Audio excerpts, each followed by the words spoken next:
Enwere ihe ọ na-abụ m cheta otu a iwe na-ewe m. Ị ga-ahụ nwoke lụrụ nwunye ọ bụrụ na nwunye ya na-amụrụ ya nwaanyị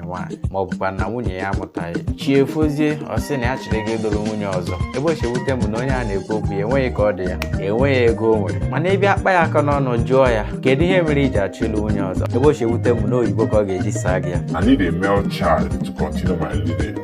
mana cherekwa ka m jụọ gị ajụjụ lineage gị bụ onye bụ lineage gị lineage gị nke ndị ogbenye ka nke ndị ụbịa ị chọrọ ụmụazị ga-achịpụta n'ụwa were ụbịa mkpụọ ha kodo onye chọrọ ugbu a ka m mụtara ihe Igbo ji asị na ara dị n'ụdị n'ụdị nke a bụ ara lineage. I want somebody to continue my lineage. Lineage ndị ụbịa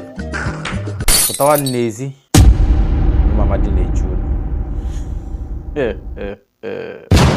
unu